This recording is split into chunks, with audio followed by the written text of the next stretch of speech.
ونستغفره ونعوذ بالله من شرور أنفسنا ومن سيئات أعمالنا من يهده الله فلا مضل له ومن يضلل فلا هادي له وأشهد أن لا إله إلا الله وحده لا شريك له وأشهد أن محمدًا عبده ورسوله أرسله بالحق سراجًا منيرًا أما بعد فإن خير الحديث كتاب الله وخير الهدي هدي محمد صلى الله عليه وسلم وشر الأمور محدثاتها وكل محدثة بدعة وكل بدعة ضلالة وكل ضلالة في النار أعوذ بالله من الشيطان الرجيم بسم الله الرحمن الرحيم قاف والقرآن المجيد بل عجبوا أن جاءهم منذر منهم فقال الكافرون هذا شيء عجيب أإذا متنا وكنا ترابا ذلك رجع بعيد قد علمنا ما تنقص الأرض منهم وعندنا كتاب حفيظ وقال الله تعالى في موضع آخر إن الذين كفروا من أهل الكتاب والمشركين في نار جهنم خالدين فيها أولئك هم شر البرية وقال الله تعالى في موضع آخر إن الدين عند الله الإسلام عن أبي هريرة رضي الله عنه قال رسول الله صلى الله عليه وسلم كل أمتي يدخلون الجنة إلا من أبى قالوا يا رسول الله ومن أبى قال من أطاعني دخل الجنة ومن عصاني فقد أبى رواه البخاري সম্মানিত জুমা জামাতের মুসল্লিবৃন্দ, সর্বাগ্রে সেই মহান রব্বুল আলামিনের শুকরিয়া আদায় করি যাঁর অশেষ অনুগ্রহে সুস্থ শরীরে জুমার সালাতের জন্য মসজিদে উপস্থিত হওয়ার সুযোগ পেয়েছি, তাই সকলেই বলি আলহামদুলিল্লাহ।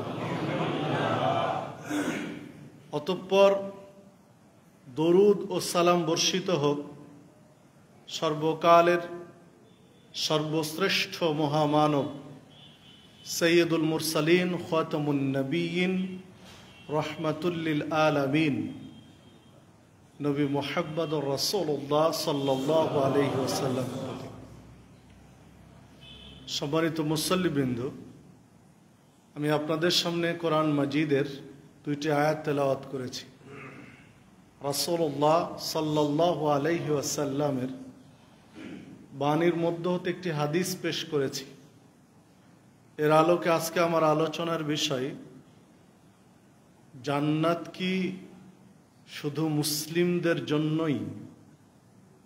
উল্লেখিত বিষয়ের উপরে কোরআন মাজিদ, সহিহ হাদিস, প্রাসঙ্গিক কিছু কথা বলে আলোচনার রীতি টানবে ইনশাআল্লাহ।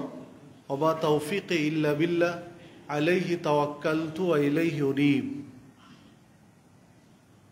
সম্মানিত মুসল্লিবৃন্দ, কিছু প্রশ্ন মানুষের মাথার মধ্যে জাগে, কিছু প্রশ্ন মানুষ করে, অমুসলিমরাও করে, যে জান্নাতে শুধু কি মুসলিমরাই যাবে? ইহুদিরা জান্নাতে যাবে না? খ্রিস্টান জান্নাত পাবে না? কারণ তারাও তো আহলে কিতাব। আমরা যেমন কোরআন মাজিদের অনুসরণ করি, কোরআন মাজিদ ফলো করি, কোরআন মাজিদ থেকে জীবন চলার পথ এবং পদ্ধতি গ্রহণ করি, ঠিক ইহুদি এবং খ্রিস্টান, আহলে কিতাব বলা হয় তাদেরকে, কিতাবধারী, তারাও তো আসমানি গ্রন্থ তাওরাত এবং ইনজিলের অনুসরণ করে, তাওরাত এবং ইনজিল মেনে চলার চেষ্টা করে, তাওরাত এবং ইনজিল থেকে তাদের জীবন চলার পথ পদ্ধতি গ্রহণ করে। তাহলে শুধু মুসলিমরাই জান্নাতে যাবে এই দাবি কেন তোমরা করো? এই প্রশ্ন কিন্তু ওনারা অনেকেই করেন, যে তোমরা একচেটিয়া এক পেশি এই দাবিটা কেন তোমরা করছো, যে শুধু তোমরাই মুসলিমরা জান্নাতে যাবে, ইহুদিরা জান্নাতে যাবে না, জাহান্নামে যাবে, খ্রিস্টান জান্নাতে যাবে না, জাহান্নামে যাবে, বা বৌদ্ধ জান্নাতে যাবে না, জাহান্নামে যাবে, বা হিন্দু জান্নাতে যাবে না, জাহান্নামে যাবে, শুধু তোমরাই জান্নাতে যাবে, অন্য কেউ যাবে না।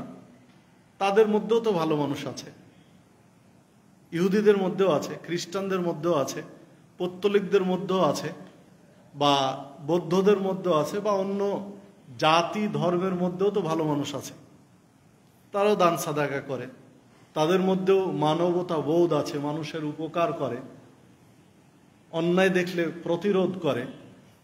তো তারা যাবে না কেন? এই নানান প্রশ্ন কিন্তু মাথার মধ্যে থাকে, অনেক প্রশ্ন। সুশীল সমাজ হিসাবে যাদেরকে চিনি, বুদ্ধিজীবী হিসাবে, তারাও কিন্তু করেন, এই প্রশ্নগুলো তুলেন। তো এই প্রশ্নগুলোর জবাব কি? ইসলাম কি বলে এক্ষেত্রে? এ বিষয়ে আমরা কি জবাব দিতে পারি? একজন আরব্য মনীষী চমৎকার একটা লিখনী এ বিষয়ে উনি লিখেছেন, উনি একটা বই লিখেছেন এই বিষয়ে। তার বইটা পড়েই মনে হলো, আজকে পড়ছিলাম সকালবেলা, তো মনে হলো যে বিষয়ে মানুষকেও একটু জানানো দরকার। অবশ্যই বাংলাও হয়েছে, যে জান্নাত কি শুধু মুসলিমদের জন্যই? তো চলুন আমরা একটু বিশ্লেষণ করি।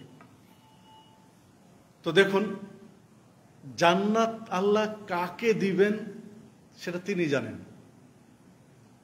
আসলে জান্নাতের মালিক কে, সেখানে আমাকে আপনাকে যেতে হবে। যদি বলি জান্নাতের মালিক কে, পৃথিবীর মানুষ এক বাক্যেই বলবেন আল্লাহ, কারণ তিনি জান্নাতের মালিক, তিনি জান্নাত জাহান্নাম সৃষ্টি করেছেন, একচ্ছত্র মালিকানা তাঁর। কাকে জান্নাতে দিবেন আর কাকে দিবেন না, কাকে জাহান্নামে দিবেন আর কাকে জাহান্নাম থেকে বাঁচিয়ে দিবেন, এই মালিকানা, এই দায়িত্ব, এই ক্ষমতা একমাত্র তাঁরই, আর দ্বিতীয় কারণেই কারোই নেই। কোন নবী কিংবা রাসূলেরও নেই। কোন নবী কিংবা রাসূল কাউকে জান্নাতে দিতে পারবেন মনে হয়? হ্যাঁ, সুপারিশ করতে পারবেন, সেটাও অনুমতি সাপেক্ষে। আল্লাহ রাব্বুল আলামিন যাকে অনুমতি দিবেন সুপারিশ করার, স্রেফ তিনি সুযোগটা পাবেন। তো আল্লাহ রাব্বুল আলামিনের অনুমতি সাপেক্ষে নবী রাসূলগণ সুপারিশ করার সুযোগ পাবেন, জান্নাতের সুপারিশ করার সুযোগ পাবেন, কিন্তু জান্নাতে কাউকে দেওয়ার সুযোগ পাবেন না। বলতে পারবেন না যে অমুক তুমি জান্নাতে যাও, তুমি জান্নাতে যাও, এটা বলতে পারবেন না। হ্যাঁ, আশারায়ে মুবাশশারা তথা জান্নাতের সুসংবাদ প্রাপ্ত সাহাবীর 4 জন হচ্ছেন খোলাফায়ে রাশেদা। অনুরূপী আর একজন সাহাবী জান্নাত ছাড়া উনি এই সুসংবাদ কাউকে দেননি। যেটা সিগন্যাল পেয়েছেন সেটা দিয়ে মেহমানকে আপ্যায়ন করালেন রাত্রিতে। লম্বা একটা ঘটনা, পুরো ঘটনা বলতে গেলে এদিকে আমার মূল সাবজেক্ট হারিয়ে যাবে। তো শুধু সারমর্মটাই বলি আপনাকে। রাসূলুল্লাহ সাল্লাল্লাহু আলাইহি ওয়াসাল্লামের একজন মেহমানকে আপ্যায়ন করিয়েছিলেন।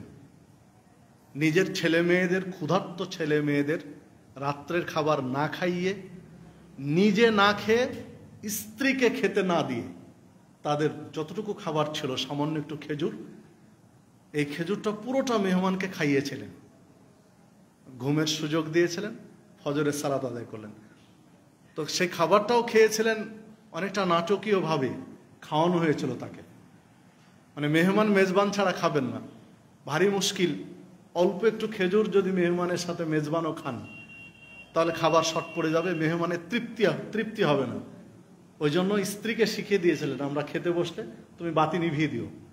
বাতি নিভিয়ে দিয়ে অন্ধকারে সাহাবী নিজে খাবারের ভান করেছিলেন আর পুরো খেজুরটা খাইয়েছিলেন মেহমানকে। এটা রাত্রের দৃশ্য, এশার সালাতের পরের ঘটনা।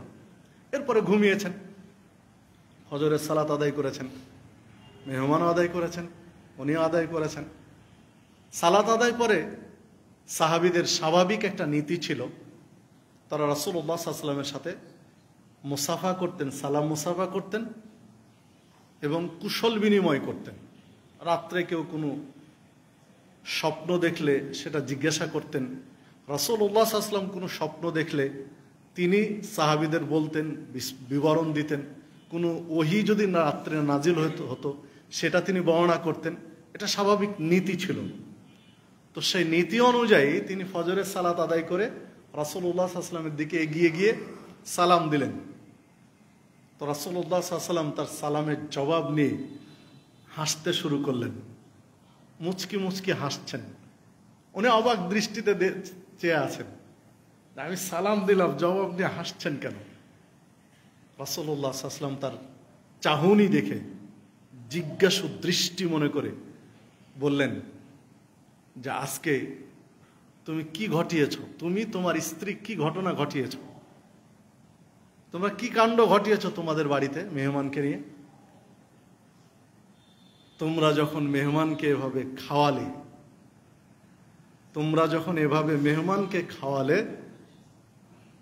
নিজে না খাইয়ে খাওয়ার ভান করে পুরো খাবারটা মেহমানের মুখে তুলে দিলে, তখন স্বয়ং আল্লাহ রাব্বুল আলামিন আরশ আজিম থেকে তোমাদের এই দৃশ্য দেখে হাসছিলেন।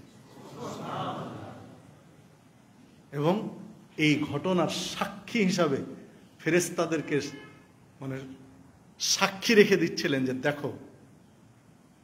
দেখো মানুষ ঘটনাটা তো আসছে আরেক জায়গা থেকে, যে ফেরেশতারা একটা পর্যায়ে মানুষ সৃষ্টি করতে নিষেধ করেছিলেন। একটা পর্যায়ে যে আমরা ইবাদতের জন্য যথেষ্ট, মানুষ কেন সৃষ্টি করবেন? খুন খারাপি করবে, মারামারি করবে, কাটাকাটি করবে, দাঙ্গা হাঙ্গামা করবে, কি প্রয়োজন এদের? আমরা তো যথেষ্ট ইবাদতের জন্য। তো বিভিন্ন জায়গায় আল্লাহ রাব্বুল আলামিন ফেরেশতাদেরকে সাক্ষী রাখতেন।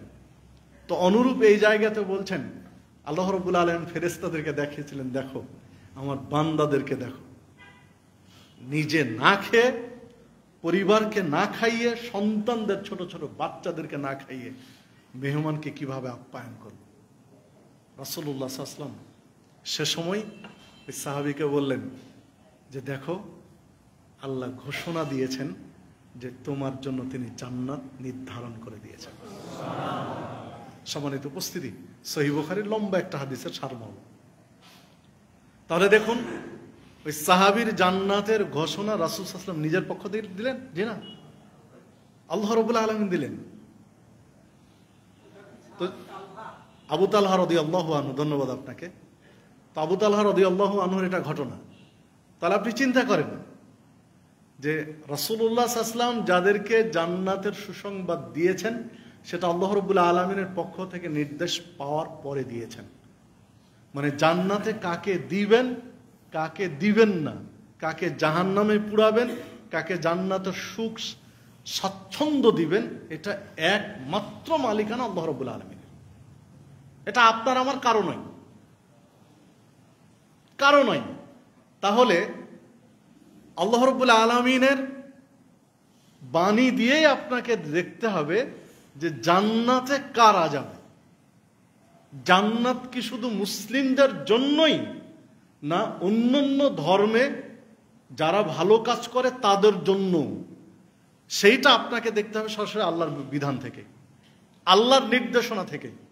যেহেতু তিনি এটার মালিক, তিনি দিবেন, কাকে দিবেন না তিনি জানেন। নিঃসন্দেহে হক হচ্ছেন আল্লাহ এবং সত্য হচ্ছেন আল্লাহ, তার মধ্যে কোনো মিথ্যা নেই, তার বাণীতে কোনো মিথ্যা নেই। কোরআন মাজিদ তার বাণী, এতে সামান্যতম বিন্দু মাত্র কোনো মিথ্যার স্থান নেই।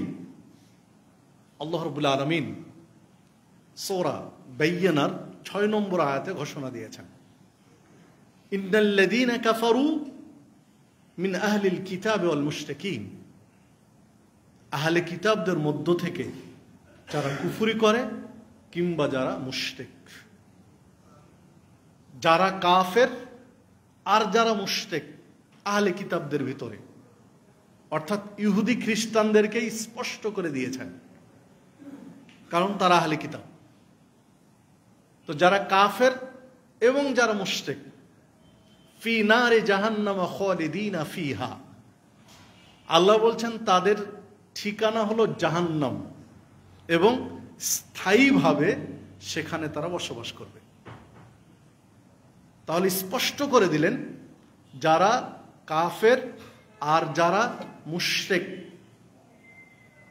আহলে কিতাব, তাদের ঠিকানা হলো জাহান্নাম এবং স্থায়ীভাবে সেখানে থাকবে।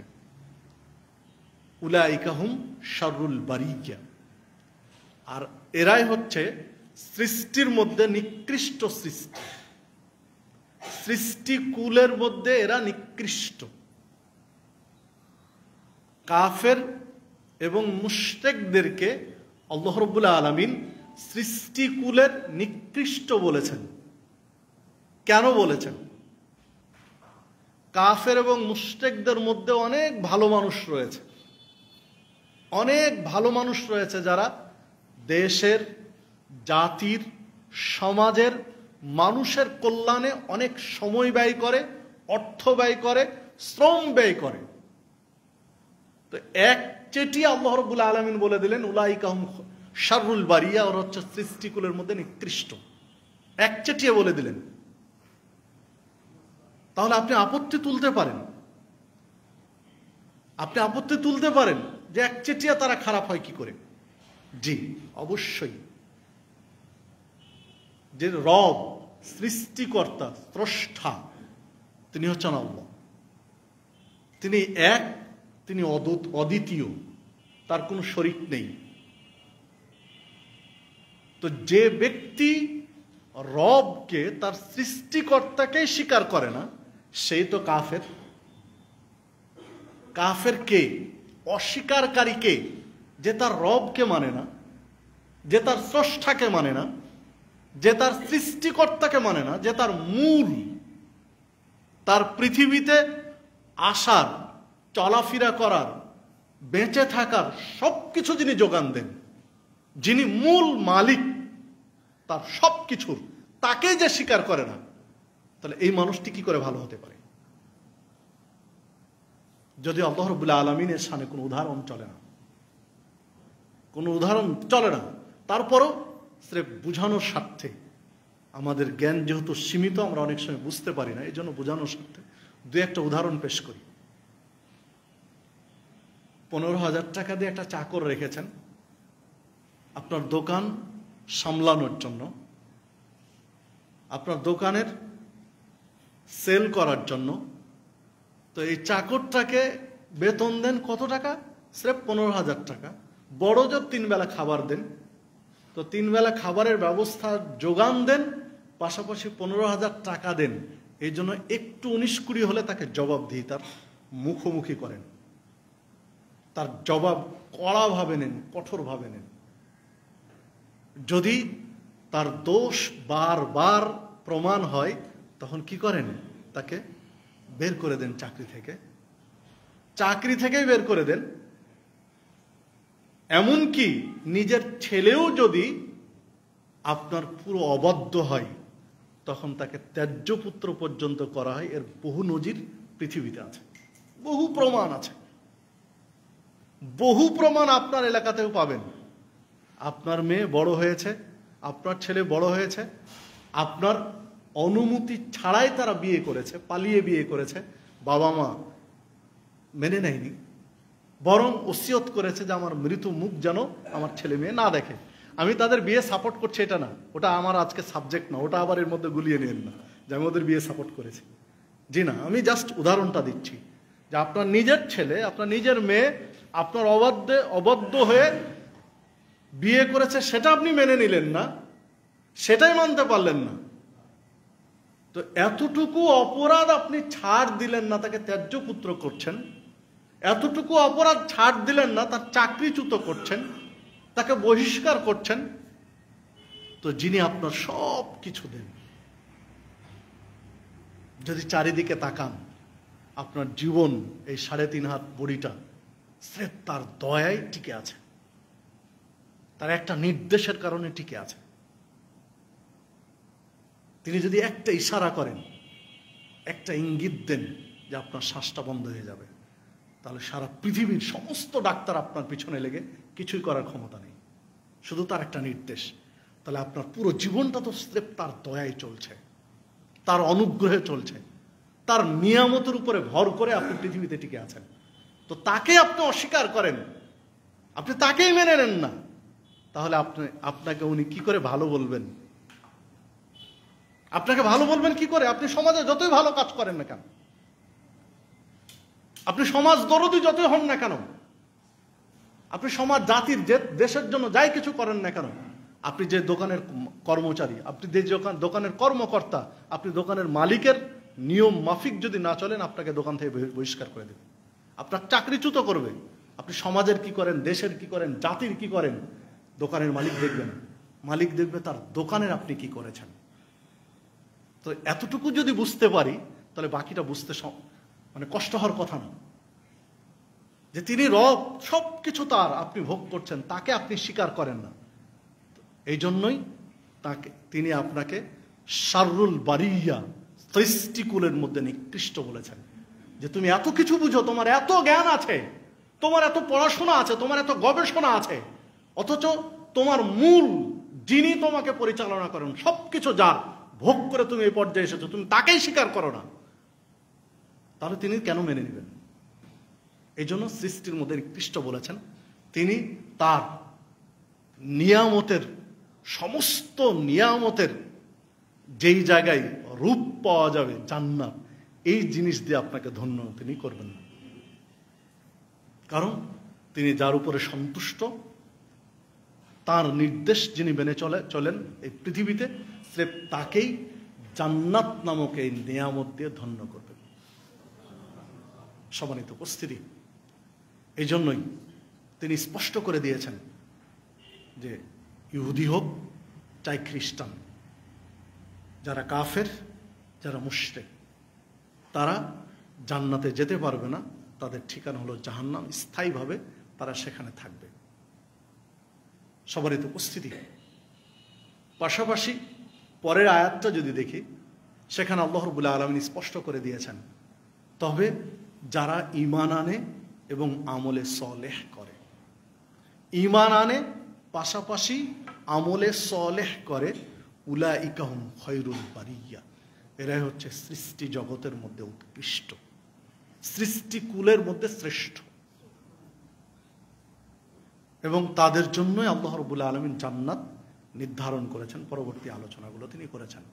সম্মানিত উপস্থিতি, তাহলে স্পষ্ট করে দিলেন যারা কাফের, যারা মুশরিক, তাদেরকে তিনি জান্নাতে দিবেন না, স্থায়ীভাবে রেখে দিবেন।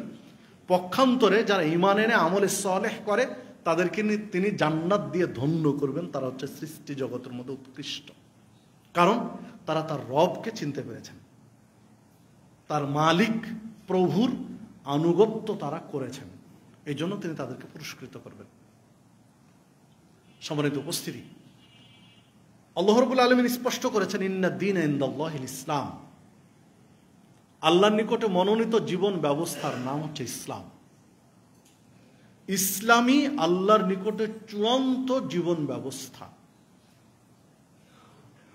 যখন ইসলামের আবির্ভাব হয়েছে, নবী মুহাম্মদ সাল্লাল্লাহু আলাইহি ওয়াসাল্লামের উপরে রিসালাত নাজিল হয়েছে, তারপর থেকে কারো জন্য এই সুযোগ নেই যে তার রিসালাত না মেনে জান্নাতে যাবে। সহিহ মুসলিমের মধ্যে একটি হাদিস রয়েছে, রাসূলুল্লাহ সাল্লাল্লাহু আলাইহি ওয়াসাল্লাম বলেছেন যে ইহুদি হোক চাই খ্রিস্টান, আমি যে রিসালাত নিয়ে এসেছি এই রিসালাতের উপরে যে ঈমান আনবে না ওই ব্যক্তিকে আল্লাহ জান্নাত দিবেন না। সে যেই হোক না কেন, যেই ধর্মের হোক না কেন, আহলে কিতাব হোক চাই আহলে কিতাব ছাড়া অন্য কোনো আকীদা বিশ্বাসের মানহাজের হোক, পৌত্তলিক হোক, সে যেই হোক না কেন, আমার রিসালাত যার কাছে গিয়েছে অথচ গ্রহণ করেনি ওই ব্যক্তিকে আল্লাহ জান্নাত দিবেন না।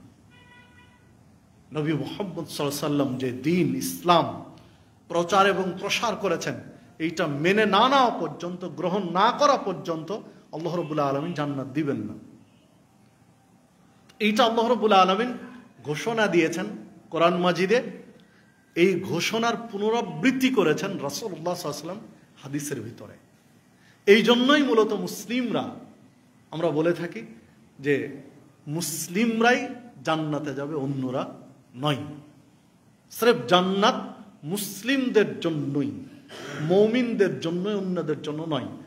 এটা আমাদের নিজেদের তরফ থেকে, আমাদের নিজেদের কথা নয়। এই ঘোষণা আল্লাহ রাব্বুল আলামিনের, তার ঘোষণা থেকেই আমরা এই কথা বলে থাকি। এটা কোরআন মাজিদের আয়াত। সম্মানিত উপস্থিতি, এই আয়াত যদি আপনার মেনে নিতে কষ্ট হয়, এই আয়াত যদি বিশ্বাস করতে আপনার কষ্ট হয়, মেনে নিতে না পারেন, তখন আর এক প্রশ্ন এসে দাঁড়ায় যে আপনার ঈমান থাকবে কিনা। আপনি মেনে নিতে পারলেন যে না, এই বিশ্লেষণ মেনে নিতে পারলাম না, এখন আরেকটা প্রশ্ন এসে দাঁড়াবে যে এবার আপনার ঈমান প্রশ্নবিদ্ধ।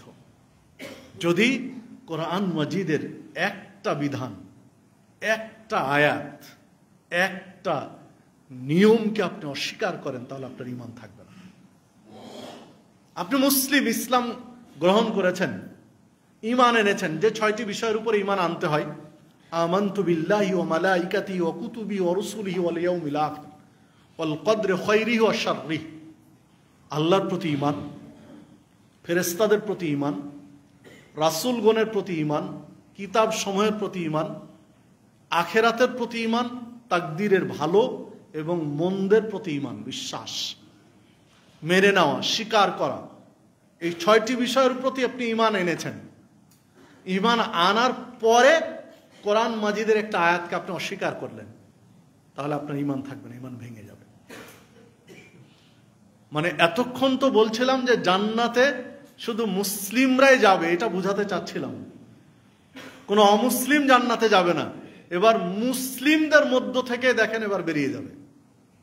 মুসলিমদের মধ্য থেকে যারা ঈমান নিয়ে মৃত্যুবরণ করবে, এরাই স্রেফ জান্নাতে যাবে, অন্যরা নাই। শুধু কালেমা পড়ে নিলাম, এই কালেমার উপরেই মনে করলাম যে জান্নাত হয়ে যাবে, জি না, অসম্ভব। এই কালেমার উপর আপনাকে বলবৎ থাকতে হবে, কায়েম থাকতে হবে, যে ঈমান যেন মৃত্যু পর্যন্ত থাকে। মৃত্যু পর্যন্ত যদি ঈমান থাকে তাহলে আপনি জান্নাতের সুযোগ পাবেন। কিন্তু ঈমান হারিয়ে, ঈমান ভেঙে যাওয়ার পরে যদি মৃত্যু হয়, তখন জান্নাতের সুযোগ হবে না।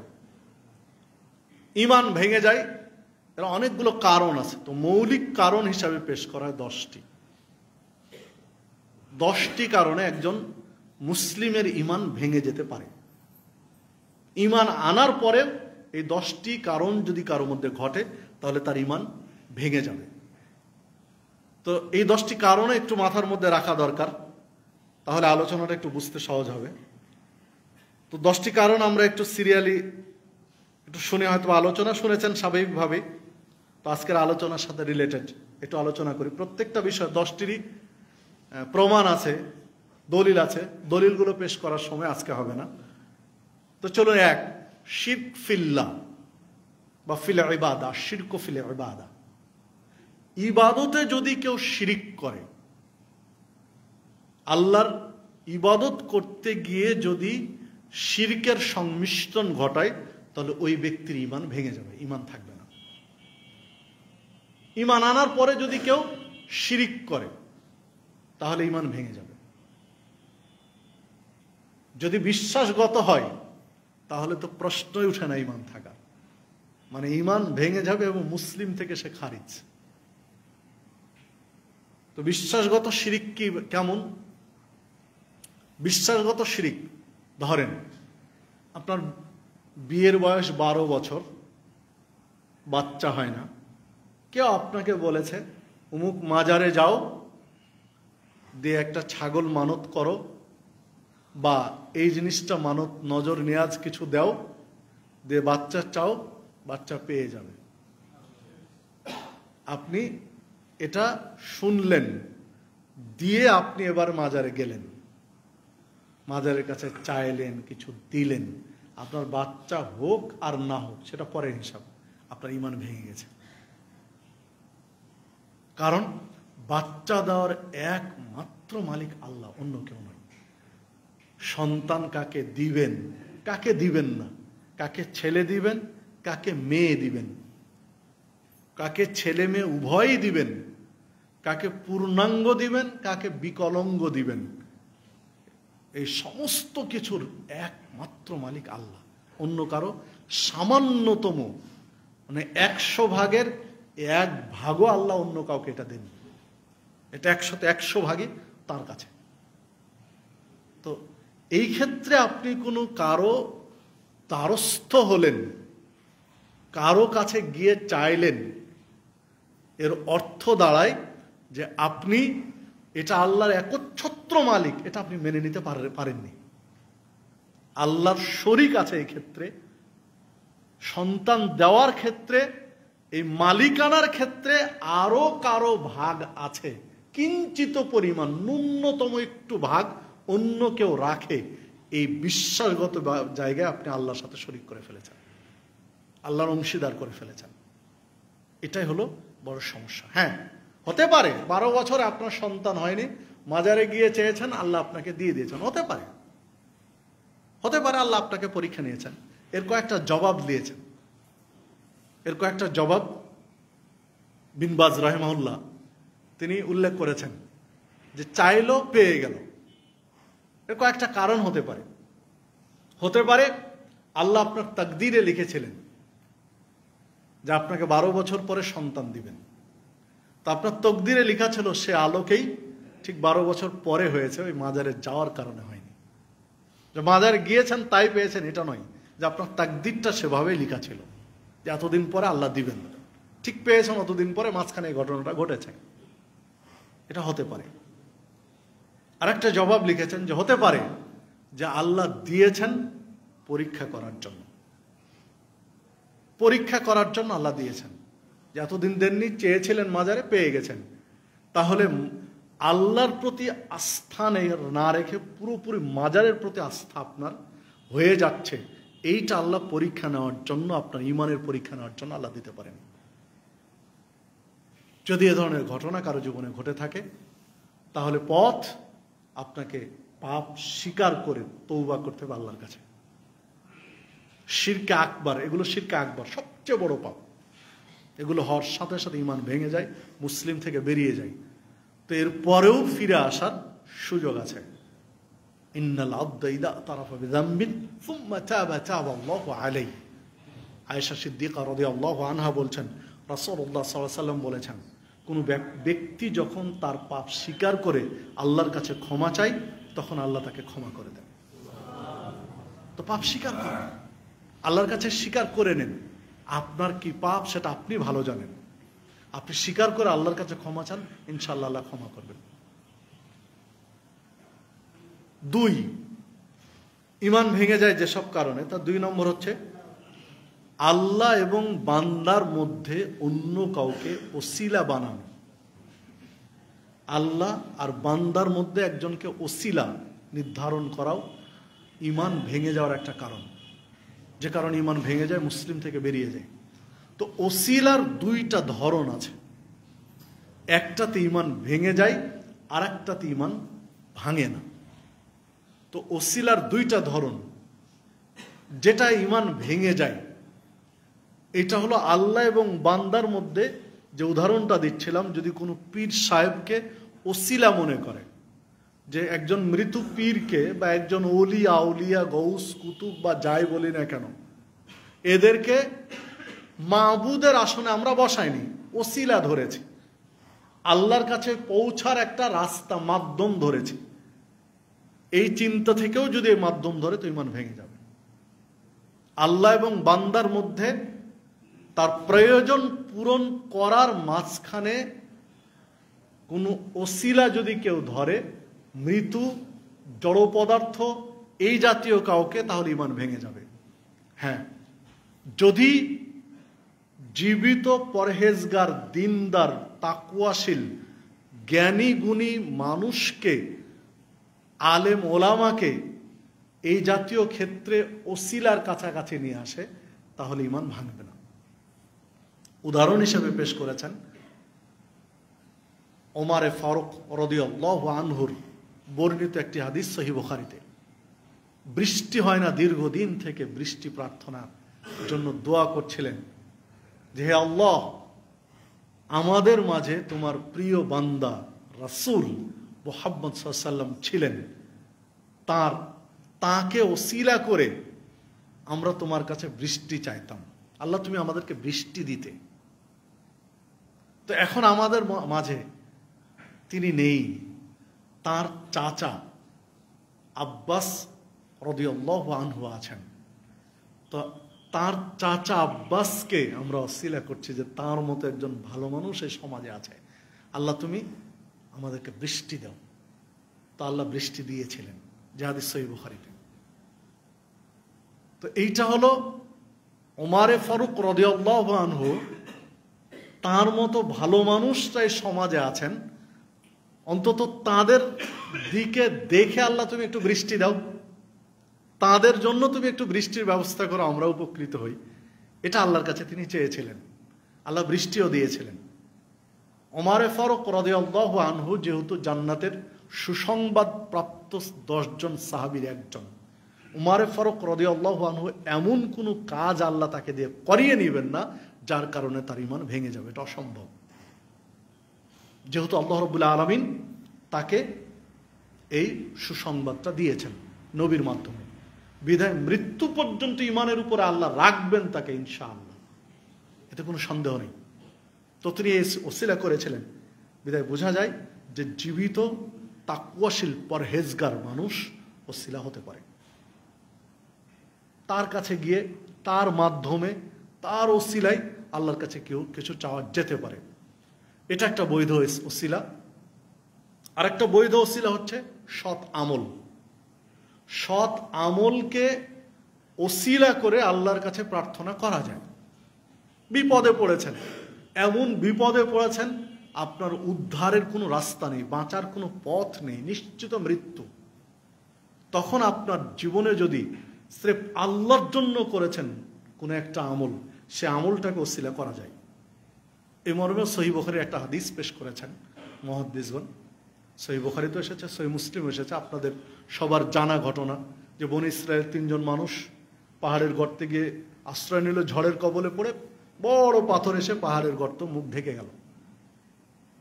তো তারা যখন বাঁচার আর কোনো রাস্তা পাচ্ছিল না, বনী ইসরায়েলের ওই 3 যুবক, বাঁচার কোনো পথ নেই, 3 জন অনেক চেষ্টা করে পাহাড়ের গর্ত থেকে ওই পাথর কোনোভাবে সরাতে পারছিল না, নড়াতেই পারছে না।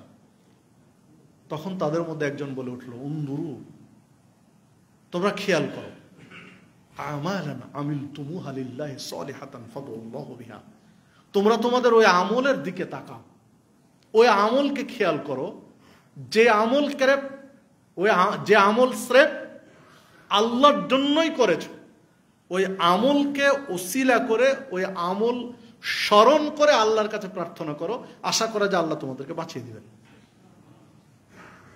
রাসূলুল্লাহ সাল্লাল্লাহু আলাইহি ওয়াসাল্লাম বলছেন যে সেই দিন 3 যুবক তাদের 3টা আমলের স্বীকৃতি আল্লাহর কাছে দিয়ে এইটা উসিলা করে প্রার্থনা করেছিলেন।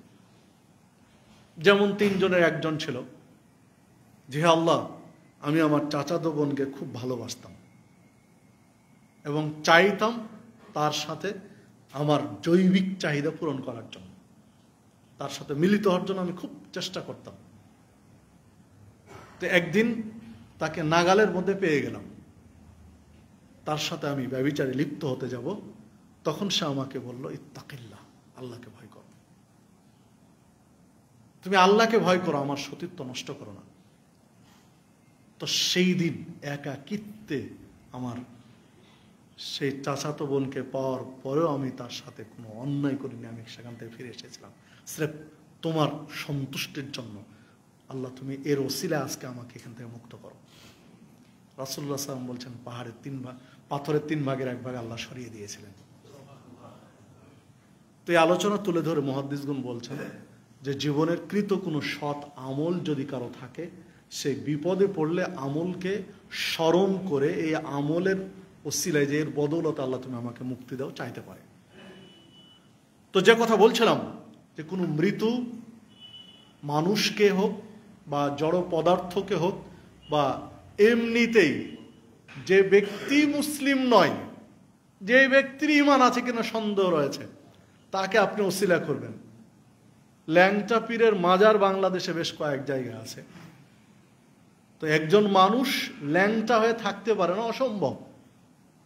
তার সতর ঢেকে রাখা তার জন্য ফরজ, সতর ঢেকে রাখা ফরজ। ও সতর ঢেকেই রাখেনি, উদাম রাখতো, তাকে আপনি ওসিলা করবেন, অসম্ভব। হতে পারে কি করে?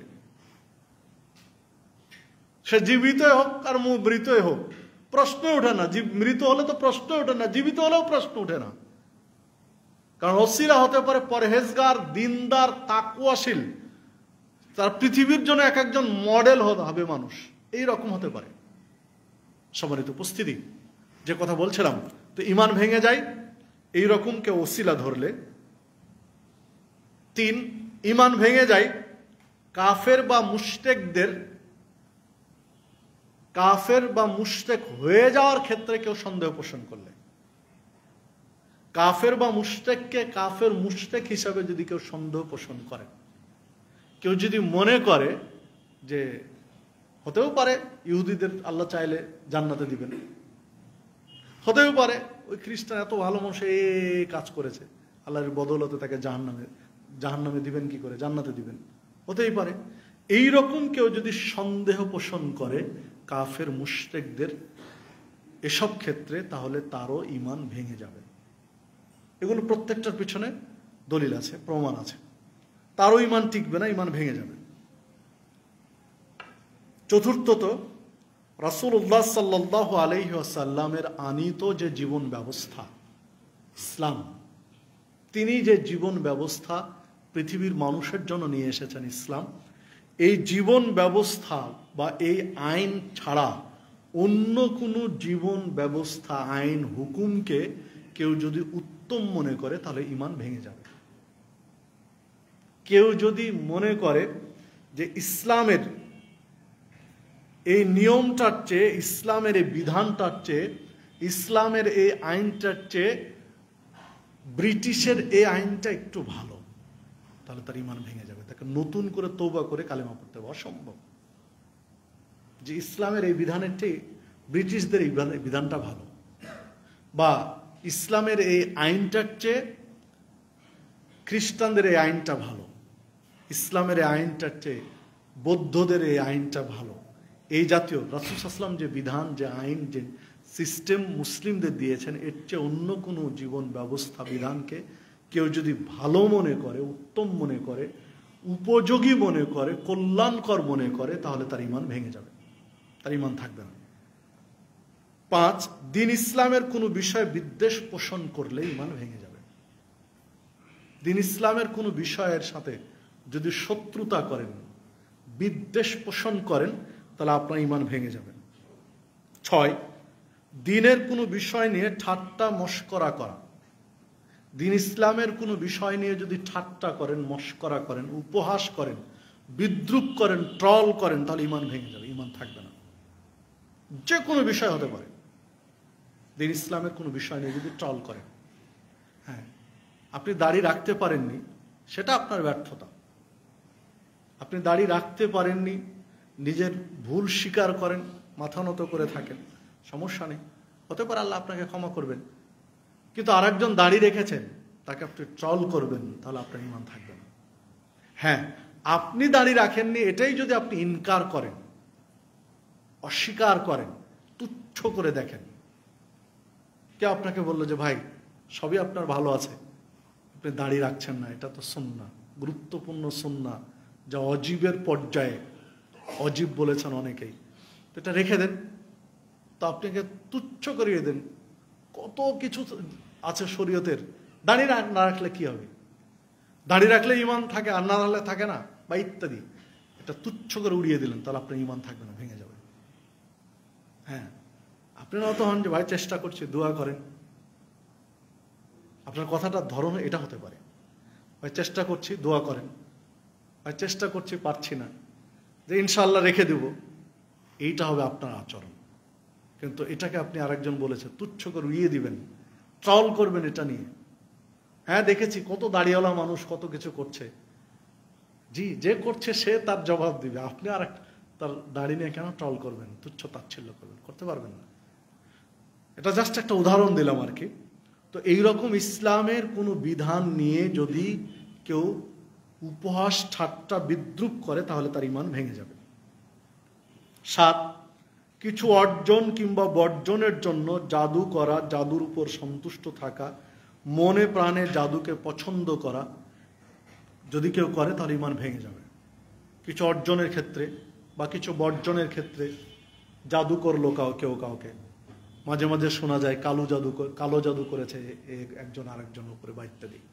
কিছু পাওয়ার জন্য, কাউকে পাওয়ার জন্য বা কিছু পাওয়ার জন্য জাদু বা জ্যোতিষী, গণক ঠাকুর এদের আশ্রয় নেওয়া, এদের সাহায্য নেওয়া বা এগুলো বিশ্বাস করা, যদি এইরকম হয় তাহলে ঈমান ভেঙে যাবে। 8, মুসলিমদের বিরুদ্ধে মুশরিকদের সাহায্য সহযোগিতা যদি করে তাহলে ঈমান ভেঙে যাবে। যে মুসলিমদেরকে ঠেকানোর জন্য বা মুসলিমদের শায়েস্তা করার জন্য অমুসলিমদেরকে সহযোগিতা করছে, যদি এরকম হয় তাহলে ঈমান ভেঙে যাবে। 9, কাউকে শরীয়তের বিষয়ে, দ্বীনের বিষয়ে মুহাম্মদ সাল্লাল্লাহু আলাইহি ওয়াসাল্লামের ঊর্ধ্বে মনে করলে, ঠিক আছে, এটা হাদিসে আছে, মানলাম যে এটা হাদিসে আছে, তবে আমার ইমাম এটা স্বীকৃতি দেয়নি বিধায় এটা পারলাম না মানতে, মানে তাহলে রাসূল সাল্লাল্লাহু আলাইহি ওয়াসাল্লামের হাদিসের চেয়ে আপনি যে ইমামকে মানেন তারটাই প্রাধান্য পাচ্ছে, ঈমান থাকবে কিনা সন্দেহ রয়েছে এই জায়গায়। শরীয়তের কোনো বিষয়ে, শারঈ কোনো বিষয়ে যদি রাসূল সাল্লাল্লাহু আলাইহি ওয়াসাল্লামের চেয়ে অন্য কোনো ব্যক্তিকে প্রাধান্য দেয় শরীয়তের বিষয়ে, তাহলে ঈমান ভেঙে যাবে।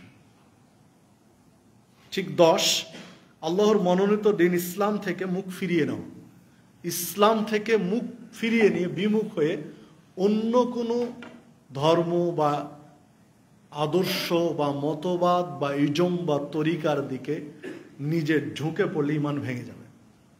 সম্মানিত উপস্থিতি, যারা মুসলিম নয়, যারা ঈমানদার নয়, তারা তো জান্নাতে যাওয়ার সুযোগ পাবে না, এটা তো সম্ভব নয়।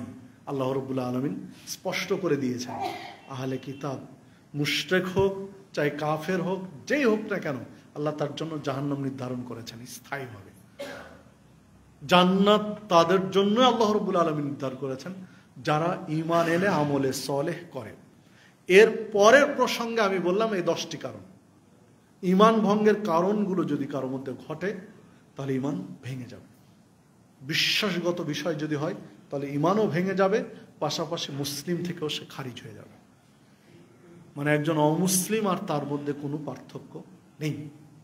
হ্যাঁ, এখন প্রসঙ্গ আসে যে তাহলে অমুসলিম যারা ভালো কিছু করছে, সমাজের জন্য, দেশ জাতির জন্য কল্যাণকর কিছু কাজ করছে, তারা অনেক মানুষের উপকার করে এই জাতীয় জায়গায়, দান খয়রাত আমরা যেমন করি, তারাও জনকল্যাণমূলক অনেক কিছু তারা কাজ করছে, হতে পারে, তাহলে এটার ফলাফল কি?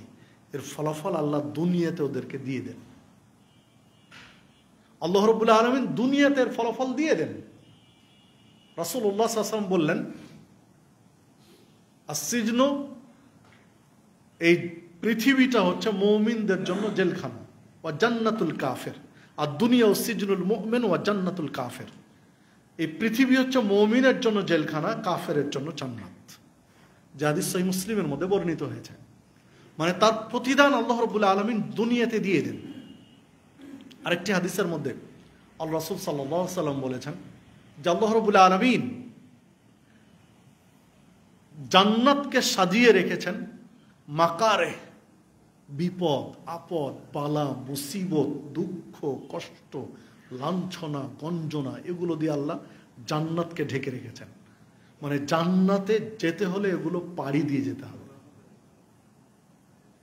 আর আল্লাহ রাব্বুল আলামিন জাহান্নামকে সাজিয়েছেন, ঢেকে রেখেছেন সুখ স্বাচ্ছন্দ্য দিয়ে, কোনো কষ্ট নেই, সুখ স্বাচ্ছন্দ্য দিয়ে, প্রবৃত্তি দিয়ে, মন যা চায় তাই করবে, এটা দিয়ে আল্লাহ জাহান্নামকে সাজিয়েছেন। সম্মানিত উপস্থিতি, এমন অনেক আলোচনা রয়েছে। তো দেখুন, অপেক্ষাকৃত দেখুন, যারা ইসলাম মানে না, অমুসলিম, ইহুদি খ্রিস্টান বৌদ্ধ খ্রিস্টান সহ নামধারী মুসলিম যাদের ইমান নেই, ভেঙে গেছে ইমান বহু আগেই, যাদের ইমান বহু আগেই ভেঙে গেছে, এসব নামধারী মুসলিম দেখেন তুলনামূলকভাবে তারাই দুনিয়ার সুখ স্বাচ্ছন্দ্য, দুনিয়াবি যত সুবিধা দেখেন তারাই বেশি ভোগ করছে, তাদের কাছে বেশি সুখ স্বাচ্ছন্দ্য সব তাদের হাতের নাগালে। তুলনামূলকভাবে যারা প্রকৃতভাবে ইসলাম মেনে জীবনযাপন করছে এরা কষ্টের মধ্যে আছে, নানান ধরনের সুযোগ সুবিধা এদের নেই, নানান উপহাসের শিকার হতে হচ্ছে, নানান কষ্টের শিকার হতে হচ্ছে। তো এইটা আমি যেটা বলছিলাম যে যারা জান্নাত আল্লাহ দিবেন না কিন্তু ভালো কাজ করছেন, ওটা আল্লাহ প্রতিদানটা দুনিয়াতে দিয়ে দেন, তার অবশিষ্ট রাখেন না। এটা কোরআন মাজিদের আর এক জায়গায় আল্লাহ রাব্বুল আলামিন বলেছেন, যে ব্যক্তি পরকালের তুলনায় দুনিয়া চাই, আখেরাত না চেয়ে দুনিয়া চাই, আল্লাহ বলছেন আমি তাকে দুনিয়া এমন ভাবে দেই যে কোনো আমি কৃপণতা করি না। এটা আল্লাহ রাব্বুল আলামিন আরেক জায়গায় বলেছেন যে দুনিয়া যারা পরকাল চায় না, দুনিয়া চায়, দুনিয়ার সুখ স্বাচ্ছন্দ্য চায়, আমি এমন ভাবে তাদেরকে যে আমি কোনো কৃপণতা করি না, ও দুনিয়া চেয়েছে দুনিয়া দিয়ে দেন। তো এই জাতীয় অমুসলিম হোক, চাই নামধারী মুসলিম, যাদের ইমানের উপরে যারা টিকে নেই, ইমান ভেঙে গেছে বহু আগেই, এই রকম ব্যক্তি যারা, তাদেরকে আল্লাহ দুনিয়াতে দিয়ে দেন, তাদের প্রতিদান আল্লাহ দুনিয়াতে দিয়ে দেন, যা ভালো করেছে দুনিয়াতে পেয়ে তাদের শেষ করে দেন। যারা প্রকৃত মুমিন, পরহেজগার, মুত্তাকি মুসলিম, তাদের জন্য অবশিষ্ট রাখেন জান্নাতে, পরকালে তাদেরকে দিবেন জান্নাত, সেটা হলো জান্নাত, যেহেতু দুনিয়াতে আল্লাহ দেননি। সম্মানিত উপস্থিতি, প্রকৃতপক্ষেই ইসলাম সবচেয়ে সুন্দর একটা ধর্ম, জীবন ব্যবস্থা। ইসলামের প্রত্যেকটা বিষয় নিয়ে যদি আপনি চিন্তা করেন, তাহলে আপনি মিলান আর 5টা ধর্ম জীবন ব্যবস্থার সাথে, আপনি পারবেন না মিলাতে। এত সুন্দর, সুশৃঙ্খল, নিয়মানুবর্তিতায় পরিপূর্ণ, যে আপনি চিন্তা করতে পারবেন না। যদি এগুলো একটা নিয়ে ভাবেন, আপনি কল্পনায় হার মানাবে, তাহলে কত সুন্দর করে করেছেন। যদি ইমানটাকে একটা গাছের সাথে, একটা বৃক্ষের সাথে তুলনা করি, তো একটা বৃক্ষকে বাঁচানোর জন্য একটা গাছ রোপণ করেছেন, লাগিয়ে দিলেন, শেষ, গাছটা অটোমেটিক হয়ে যাবে? জি না, অসম্ভব। এই গাছটার পরিচর্যা করতে হবে নিয়মিত, সেখানে পানি দিতে হবে, কীটনাশক দিতে হবে, ঘাস আবর্জনা হয়ে গেলে সেগুলো সরাতে হবে, নানান ফর্মালিটির মাধ্যমে আপনাকে গাছটা বড় করে তুলতে হবে। ঠিক আপনার ইমান, এটা পরিচর্যা করার জন্য এখানেও নিয়মিত পরিচর্যা লাগবে, পানি দিতে হবে, কীটনাশক দিতে হবে, বা সার প্রয়োগ করতে হবে, আগাছা পরিষ্কার করতে হবে। নিয়মিত পরিচর্যা করা, পানি সিঞ্চন করার একটা মনে করেন সালাত। 5 ওয়াক্ত সালাত আপনাকে আদায় করতে হবে।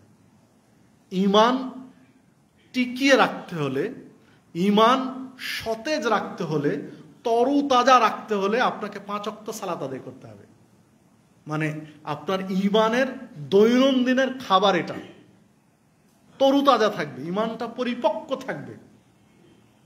কেন হাদিসে বলা হয়েছে যে ফাকাত কাফার, যে ব্যক্তি সালাত ত্যাগ করলো, ছেড়ে দিল, সে ব্যক্তি কুফরি করলো। কেন হাদিসে বলা আছে?